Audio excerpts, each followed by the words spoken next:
நம்ம வீட்டில் கண்டிப்பாக மார்னிங் அண்ட் ஈவினிங் எப்பயுமே வந்து டிஃபன் ஐட்டம் தான் சாப்பிடுவாங்க. நேற்று வந்து சோள இட்லிக்கு மாவு அரைச்சிருந்தேன் இல்லையா, அந்த சோள இட்லி மாவு கொஞ்சம் இருந்தது. அதனால் கடையிலேருந்து மாவு வாங்கிட்டு வந்து மேட்ச் பண்ணிட்டேன்.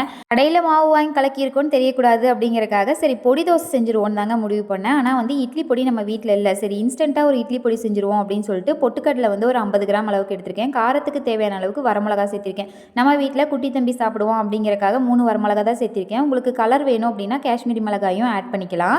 அதையும் வந்து நல்லா ட்ரை ரோஸ்ட் பண்ணிவிட்டு ஒரு 5லேருந்து ஒரு 6 பல் அளவுக்கு பூண்டு சேர்த்திருக்கேன். உங்களுக்கு ஃப்ளேவர் நிறையா வேணுன்னா இன்னும் கொஞ்சம் சேர்த்திக்கோங்க.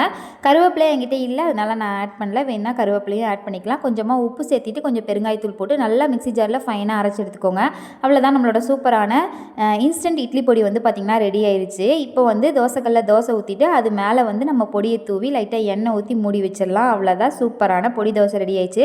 கண்டிப்பாக வந்து நீங்களுமே ட்ரை பண்ணி பாருங்கள். யாராவது கெஸ்ட் வராங்க அப்படின்னாலும் ஒரே ஒரு சட்னி தான் அரைச்சிருக்கேன்னு ஃபீல் பண்ணிங்கன்னா டக்குன்னு இந்த மாதிரி செஞ்சு கொடுங்க. சாப்பிட்டு அசந்து போயிடுவாங்க. ஜெய்குட்டியுமே வந்து ரொம்ப லைக் பண்ணி சாப்பிட்டான். நம்ம வீடியோ பிடிச்சது அப்படின்னா மறக்காமல் லைக் பண்ணிவிட்டு சப்ஸ்கிரைப் பண்ணி விட்டுருங்க. நாளைக்கு இன்னொரு வீடியோவில் பார்க்கலாம். அது வரைக்கும் பாய்.